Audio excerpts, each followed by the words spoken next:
the recent takeover of al-Fasher by RSF was basically a turning point in the war in the West. So what the RSF did was to lay the siege to the city from all sides, cutting off supplies, which led to a famine in al-Fasher. But the Sudanese Armed Forces continued to resist because once al-Fasher falls, it was evident that the entire Darfur region would be under the control of the RSF. The situation in Darfur is already the world's largest humanitarian crisis. Is there an ethnic dimension to this conflict? The Quad has proposed an initial 3-month ceasefire. Hello and welcome to InFocus. I am G. Sampath. The civil war in Sudan has taken more than 150,000 lives. It has displaced at least 13 million people. The UN has confirmed famine in parts of the country. There is widespread malnutrition, especially among children, and peace is nowhere in sight. The two warring sides, the Sudanese Armed Forces or the SAF, led by General Abdel Fattah al-Burhan, and the Rapid Support Forces or the RSF, a paramilitary group under General Mohamed Hamdan Dagalo, have been fighting since April 2023. Last month, the RSF captured Fasher city in Darfur, which used to be a SAF stronghold. It sparked a fresh wave of atrocities, deaths, rapes, and displacement.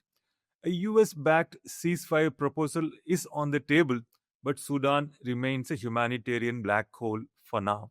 So what is behind this endless violence? Does the ceasefire proposal hold promise? And what can be done to end this war and mitigate the humanitarian tragedy? We speak with Stanley Johnny, the Hindu's International Affairs editor. Stanley, thank you so much for joining us. Once again, welcome to InFocus. Thank you. Thanks, Sampath.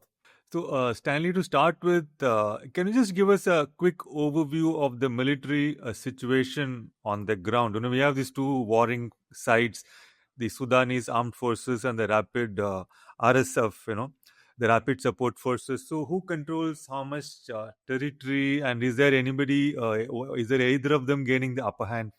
We can't say upper hand, but we can definitely say that the recent takeover of al-Fasher by RSF was basically a turning point in the war in the West.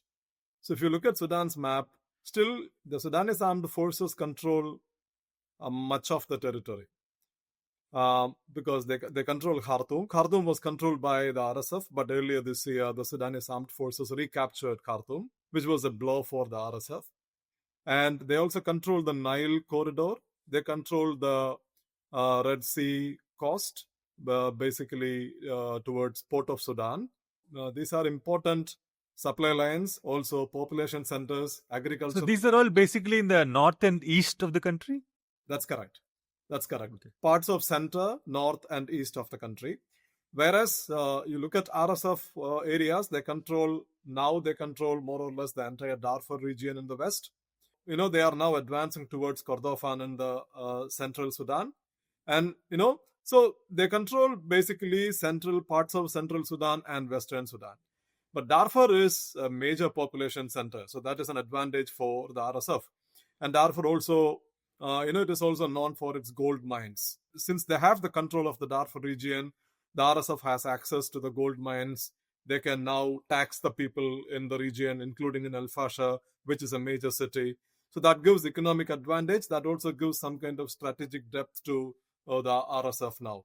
So this is how. So the Sudanese Armed Forces control much of the territory, but RSF controls some important areas, including the Darfur region. Right. So, speaking of the fall of Fasher, so to speak, now you spoke about the gold mines in this region, Darfur region. Is that the only significant point, or is there also something else going on here? Because there are also other resources in this region. Agricultural land is there. There is oil as well, and there has been a lot of reports on atrocities, rapes, displacement, malnutrition, especially around the fall of al-Fasher, which I think had to go through a long period of siege, as in when there was no supplies allowed into the city. So what exactly is going on with regard to the siege of al-Fasher, and what has been the fallout? Because there has been a lot of reports on displacement and refugees walking out of the city or trying to escape from that area. So the siege lasted for 18 months.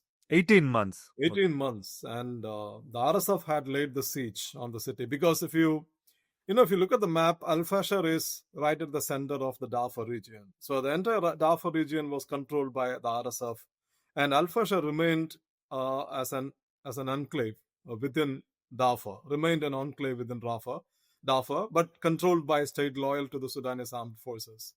So what the RSF did was to lay the siege to the city from all sides, cutting off supplies, which led to a famine in Al-Fasher. But the Sudanese Armed Forces continue to resist because, once Al-Fasher falls, it was evident that the entire Darfur region would be under the control of the RSF. So that's why the siege lasted for 18 months. And it turned out to be, a humanitarian catastrophe. According to the UN, the situation in Darfur is already the world's largest humanitarian crisis. So you had the siege where people were dying of hunger. I mean, it is the largest humanitarian crisis in a world where you already have Yemen and you already have Gaza, which are like mega humanitarian crises in themselves. Exactly. So then think about the scale of the crisis in the Darfur region. So, this was already happening. The siege was already happening. And finally, RSF took over the city. And then what happened was that after the RSF took over, again, if you go and read the statements issued by the UN and the statements issued by the top UN human rights official to the UN Security Council. So what the RSF did, they went after the men, particularly those who were belonging to the African tribes, those who were not Arabs, and then they executed them. So some 500 men were killed on the first 2 days, on the first initial couple of days. And then women were raped. There were reported sexual violence, systemic sexual violence against women, targeted killings, and pillage, home to home, raid by the RSF. So widespread humanitarian atrocities were reported in Al-Fasher in the initial days. And, even the RSF chief, Mohamed Hamdan Dagalo, the general himself had to issue a statement saying that some of the RSF elements had basically stepped out of the line, and then we would discipline them. So it was that harsh, the situation in Al-Fasher, especially after the RSF took it over. And why this is important, of course, the resources angle is there, and Al-Fasher is the most populated city in the Darfur region. So which means the capture of Al-Fasher would give the RSF what it wanted, what it has long wanted, complete control over the Darfur region. Now there is no resistance, Sudanese Armed Forces resistance. So this aloft the control of the largest city in the region. This gives strategic depth to the RSF. It can now claim that it is now controlling the entire Western Sudan. And this is one thing because now the RSF can continue to negotiate based on their control over the whole of the Darfur region, because you can, if you look at their responses after capturing Al-Fasher, the RSF said that they were willing for a ceasefire. The ceasefire is not in place yet, but still their tone changes because they now know that they are now in an advantageous position. And then secondly, if the war continues, they can now make moves from Darfur, because now the fighting is already taking place in Western Kordofan region, because they already control south of Kordofan, because they are now moving towards Kordofan in the center, and then they would aim to advance towards the Nile corridor, towards the population centers now controlled by the Sudanese Armed Forces. So the fall of Al-Fasher gives the depth which the RSF had long wanted. So in that sense, if you look at what happened in Al-Fasher late last month was the decisive moment for the RSF in the civil war, which started in 2023 April. Right. Thank you for that detailed contextualization of the fall of Al-Fasher, Stanley, and that's really quite insightful. One of the things you mentioned in the course of this response was that you said the RSF targeted African men. Yeah. So I was just wondering, is there, there are two different kinds of discourses around this conflict. One presents it as more like a ego tussle between the two generals, Dagalo and al-Burhan, who were at one point ruling Sudan together, and then there was a fallout, and that is one. The other thing is, of course, this Arab versus African thing. So is there an ethnic dimension to this conflict where the RSF is sort of the Arab-led kind of a force, and the Sudanese army is more African ethnic origin led? Is that something going on as well? So the quick answer to your question is yes to both, and I will explain it. One is the ego clash between the generals, the battle between the generals, and the second is the deep layers of the conflict. Let's look at the ego clash. See, the RSF was basically the RSF chief, Dagalo, or Hameti, he's called Hameti, Little Muhammad. So Hameti and Burhan, they were together after Omar Bashir fell. Basically, Bashir treated the RSF as his personal army. But then when the Sudanese protests went out of the government's control, the RSF realized that Bashir's time was up. So they joined hands with Burhan, and both of them turned against Bashir. They told him that no, you can't continue to cling on to power like this. And the generals made a compromise with the civilian leadership at that point of time. And then you had the transitional government. But then the generals stayed together when they orchestrated a coup in 2021 against the civilian transitional government. And then the army would capture power. And Burhan would become the leader in 2021. But then, there was serious rift between these two because the RSF had never part of the Sudanese mainstream army, even when Bashir was around. Bashir was the president. RSF always resisted calls for its integration with the regular army. They've always wanted to maintain their autonomy. They remained a parallel armed force throughout Sudan's recent history. So did they not receive funding from the state like the Sudanese army? Like who was funding the RSF if they were going to be a separate one? No, they were an arm of the Sudanese state, but they were not a branch of the Sudanese military force, armed forces. So they remained an independent, or let's say an autonomous paramilitary force that reported directly to the president, not to the armed chief. Okay. So Dagalo actually reported to President Omar Bashir, not to Burhan. So this was the difference. So they remained as two parallel structures of the Sudanese state. So what they did, in 2023, when Burhan insisted that the RSF should join the military, reintegrate into the military, the differences actually cropped up. How are you going to accommodate the generals of the RSF? And the RSF also demanded a 10-year period for the integration, whereas Burhan insisted that, no, it has to happen in 2 years because Burhan had captured power through a coup. He wanted to consolidate power. So then the rift basically emerged, which led to clashes. And then the civil war will break out. So the ego clash the power clash between the two generals played a major role in the outbreak of the civil war. But at the same time, there are deep layers as well. Because, if you look at Sudan, power in Sudan always rested in the hands of the Khartoum-based elite. And the armed forces largely consisted of the African communities. Whereas in the West and parts of central Sudan, the Arab tribes, they always complained that they were excluded from, the power structures, the power sharing in Khartoum. So basically, when there were civil war in early 2000s in the Darfur region, the Sudanese government, they raised the Janjaweed militia, an Arab militia, to counter their enemies. Their own Arab, different Arab liberation fronts were there. The Sudanese Liberation Front, for example. So the Janjaweed militia was basically an Arab militia group, but raised by the elite in Khartoum. But the elite in Khartoum, especially Omar Bashir, they maintained RSF as a separate entity, parallel military entity. But they are predominantly an Arab militia, an Arab supremacist militia, we could call them. So that division, between... So are you saying that the Arab supremacist militia was raised by an African elite? That's correct. That's how the Janjaweed militia... And now it's coming back to bite them, so to speak. Exactly. Because what held them together was the kind of power, let's say, the modus vivendi between the elite and the militia leaders when Omar Bashir was alive. Well, he was around when he was the president. Bashir is gone. A new power structure emerged in Sudan under Burhan, and the RSF was not ready to accept that because Burhan insisted that RSF should join ranks with the militia, with the military, but RSF wanted to maintain its autonomy. And now what, if you look at the statements issued by the RSF or Hameti, they are now basically raising concerns of the Arab community of Sudan. That is the political context here. Now, the RSF is claiming that they represent basically the Arabs, the excluded, forgotten Arab community of Sudan, especially in Darfur. So, the old tensions are now coming back to the surface, and they are using this ethnic angle to justify their continued fight.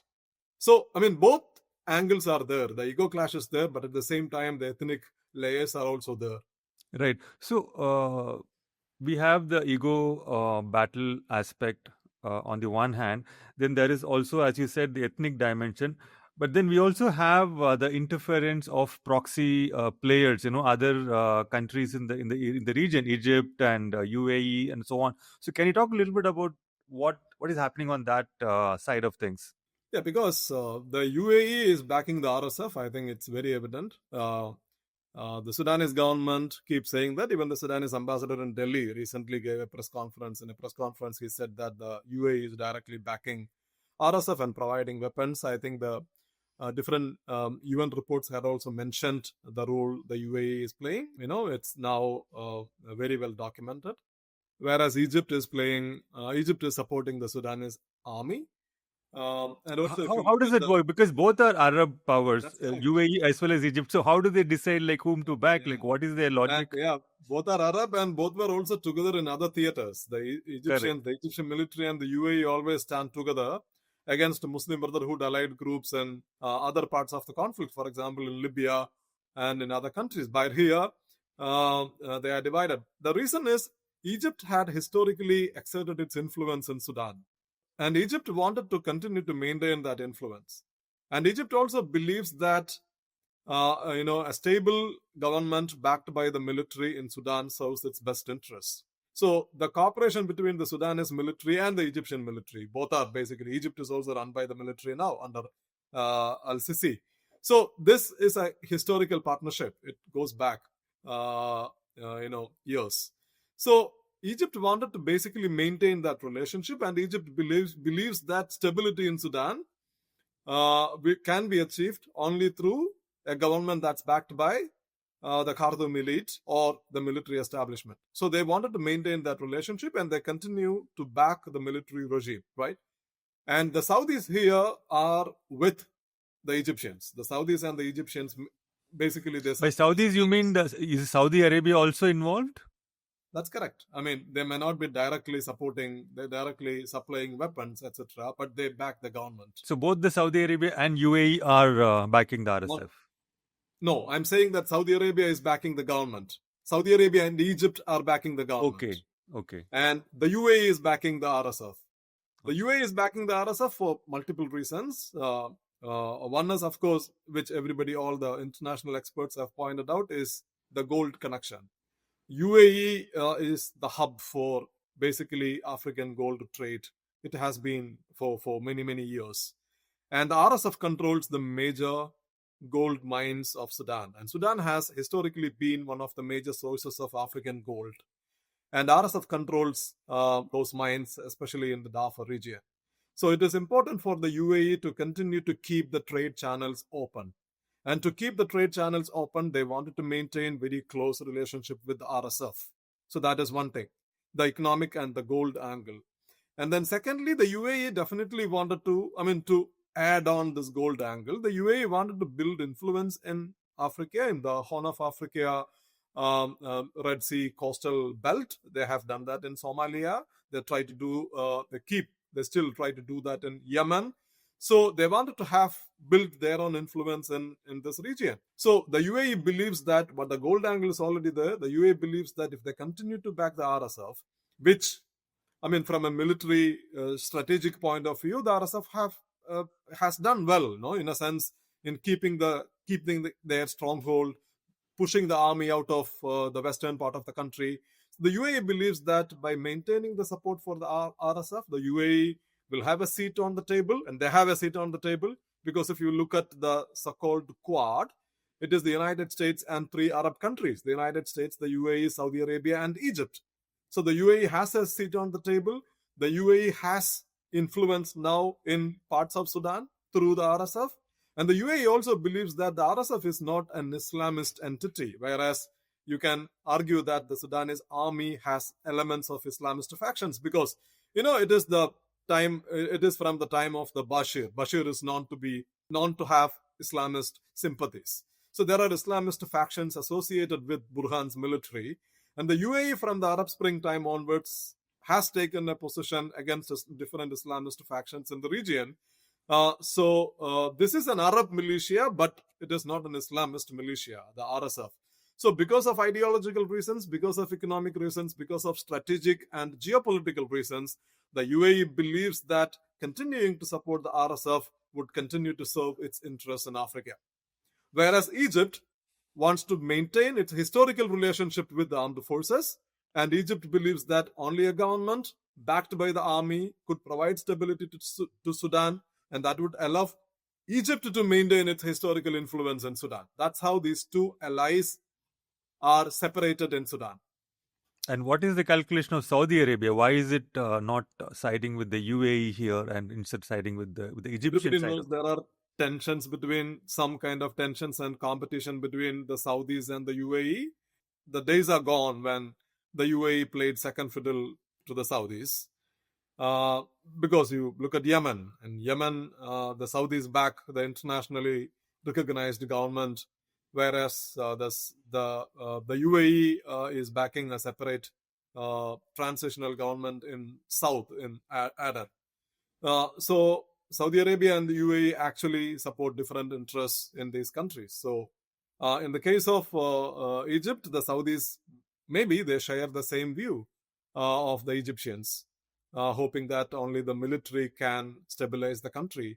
So they have taken a similar view, basically, whereas the UAE has, gone overboard in publicly supporting the RSF. Even as RSF is being accused of committing war crimes, genocide, crimes against humanity, the UAE remains unflinched, whereas the Saudis, their argument is that they back the government in Sudan, which is the recognized government. I mean, the government was also formed after a coup, but still, the Saudis say that the government has regional backing and they support the government that has the regional backing. Right. You were speaking about the Quad, Stanley, which comprises of not just Egypt, Saudi Arabia, and UAE, but also the US. And we know that the US President Donald Trump, he's very interested in the Nobel Peace Prize, and people say that he did a good. Wars. Sorry? He has shut down many wars, I think 6 or yes, 7. I mean, people are saying there is genuinely good work that he has done in Congo. You would know better about that. So now the US here has come up with a ceasefire proposal. So can you talk a little bit about what the US is trying to do here? What is it that they have at stake in this region? Like you said, the UAE is interested in the gold mines, etc. So what is the US trying to do here, and will their ceasefire proposal will it work? What can we expect from that? So it is a 3-part proposal. So the US, or generally the Quad has proposed an initial 3-month ceasefire, and which they hope can be converted into a lasting peace agreement between the warring factions. And then the lasting truce should be followed by a civilian transitional government, an inclusive civilian transitional government. So this is the plan. And now, after the fall of Fasher, the RSF has accepted the ceasefire, at least to the initial stage. They said that they are ready to ceasefire. But the Sudanese Armed Forces has not responded positively, because the Sudanese Armed Forces' position is that they will stop fighting if the RSF is willing to leave the territories they have captured and surrender their weapons and withdraw their advanced weapons from these territories. That's what the Sudanese army says. But still, I think it is imaginable that a ceasefire could be in place if all sides put pressure, because both the Egyptians and the Saudis have backed the proposal, the American proposal. The UAE has also backed the proposal. If all sides put pressure on their respective actors in the conflict, it's possible that a ceasefire can be achieved. But the problem will come in the next phase, the same as in Gaza, which we discussed earlier. I mean, ceasefire is imaginable, but what will happen next? Because the next is to establish a civilian government. In the case of Sudan, at least they are proposing a Sudanese civilian government, not some international government in the case of Gaza. In the case of Gaza, they propose a non-Palestinian government, but here at least a Sudanese government is being proposed, a civilian transitional government. But the question here is that the Sudanese army says the path forward is basically the withdrawal of the RSF from all the territories they have captured. But the RSF has fought over the last more than 2 years and captured these territories in Darfur. They have established their own deep presence. They have even formed a parallel government, which has the blessings of the UAE. The question before the RSF is that why should they just leave the Western territories, which now, at least as of now, seem to be in their tight control. So this is the problem. So a ceasefire can be achieved, but disarming the RSF, I don't think that is achievable at this point of time. And if you look at the balance of power in the battleground, the Sudanese army doesn't seem to be in a position to militarily defeat the RSF. And the RSF also doesn't seem to be in a position to overthrowing the Sudanese army entirely, which is not their objective. They know that they can't defeat the Sudanese army. But I think what the RSF wants to do is to keep their fiefdom away from the Sudanese army. But the Sudanese Armed Forces want to defeat the RSF entirely and take back the whole region. So that's why the RSF is ready for a ceasefire, because they think that if there is a ceasefire, they can consolidate their hold in the Western Darfur region. But the Sudanese army, because of the same reason, they think that if the ceasefire comes into force, the RSF will only consolidate.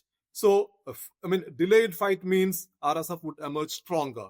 So that's why the Sudanese army is now resisting.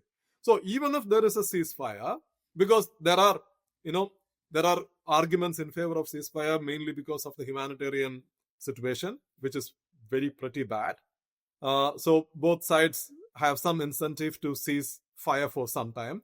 But even if there is a ceasefire, my assessment is that it won't hold, because it is extremely hard to implement the next phase of the ceasefire. And the armed forces are not going to accept the RSF's control over the Western Darfur region. And if the RSF believes that they would come under attack, they would continue to press ahead with their offensive, expanding their influence into the central parts of Sudan. So I think, yes, ceasefire could be in place, but it could collapse. So, given that the Sudanese armed forces seem to be still focused on their objective of regaining all the territory which has been lost to the RSF, okay, that's what they want. They want to regain complete control over entire Sudanese territory, and the RSF want to hold on to their gains or their fiefdom, as you put it. So, does this imply, suppose we want to prioritize cessation of all violence and lasting permanent peace, would it imply yet another partition along the current line of control, so to speak, between the two forces? Because there seems to be like a clear demarcation across the Sudanese territory, and we already have a separate entity called South Sudan. So Sudan, I think, was one of the largest countries in Africa. It's been partitioned once. Now, is it likely to have is that the way forward, given that neither army seems to be in a position to press ahead and achieve complete victory, so to speak? So, a de facto partition has already taken place, as we have just discussed, because the RSF has complete control now in the west, whereas the army is deeply entrenched in the east and other parts of Sudan. Whether this will lead to further fragmentation of Sudan. So many people believe so, because in the context of the fall of Fasher, many analysts say that this could eventually lead to the partition of Sudan. But that could be one of the ways forward. But what prevents an immediate partition is that no side has the stomach to go for a partition at this point of time, because none of these international backers of these players, they have called for a partition. And even the RSF, what their argument is that they've been fighting for the natural rights of the Arab population of the western parts of Sudan. So partition could be one way. Another way is that I don't know when, but another way is to have a much more inclusive government and keeping both RSF and the armed forces, as how they existed in the past, as two structures of the Sudanese state. So my point is that multiple options should be explored. So there might be, as an alternative to the partition option, there might be an option also for peace where the RSS exists as a strong power center in the new political establishment in Sudan, and the Arab population in the Darfur region have greater autonomy in terms of politically driving their own future. Would that be something that might work out? Yeah, that's what. When we talk about partition, other plans are like there could be a federal plan. There could be a plan where Western Sudan's autonomy could be respected and RSF could remain as a main actor. So my point is that one could explore multiple options here, but one thing is certain: the RSF is not going to leave its control of Western Sudan quietly, because they seem to be in a strong position in their stronghold. So there has to be some kind of rearrangement in Sudan's power structure, But at this point of time, nobody is publicly calling for a partition, and none of the regional actors are also pressing for partition. So it is still possible that the war is likely to continue, but at least until the balance of power alters, it is likely to continue. But it is possible that once the ceasefire is in place, to explore for multiple options to resolve the conflict, to find lasting peace. Right, we're running out of partition time. is not the only way forward. That's what I'm trying to say. Okay, so one last question, Stanley, before we wrap up. Sudan is going through a grave humanitarian crisis, and we have seen this. We have gone through this aspect with Yemen, again with Gaza, but the world doesn't seem to be too concerned. There isn't much of outrage about what has been happening, and it's been going on since April 2023, as we know. So, what are your thoughts on this? Is there has been a tremendous crunch in terms of financial support for humanitarian efforts in Darfur, and things don't seem to be moving at all. So, what are your thoughts on this? Is there something the United Nations should be doing? Is there anything else that is lacking in terms of drawing international attention to this, even to the extent, not that it made a big difference in Gaza either, but then it has made some difference there, but there's not been any movement at all in Sudan?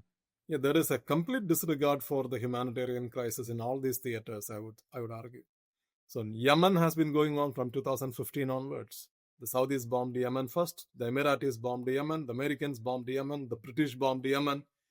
There was no concrete effort. The UN had repeatedly been flagging about the humanitarian situation in Yemen, but you didn't find any major regional attempt or global effort to resolve the conflict in Yemen or provide enough humanitarian assistance to Yemen. And Yemen continues to remain in the ruins. And the country, until recently, it was being bombed by all major powers. Gaza is there in front of us. Gaza is still lying in the ruins. And now you see the pictures and videos emerging from Gaza, which is shocking. And the international public opinion is barely moved. I'm talking about those who are in power. And the Sudan situation is also bad. It is worse than Gaza, the humanitarian situation in Sudan. But the international community is doing not enough. The UN repeatedly complains that it is facing a resource crunch. It is not even getting enough funds to continue to feed the hungry people.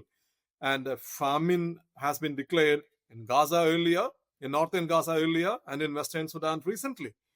And not enough food is being provided to people in Sudan. It was prevented by RSF in Fasher, but in the other parts of western Sudan, not enough food is there, not enough medicines are there. So there has to be UN, all said and done, UN has a lot of problems. UN, we could argue that is a complete failure when it comes to preventing conflict. But the UN does a remarkable work when it comes to dealing with humanitarian crisis while providing humanitarian assistance.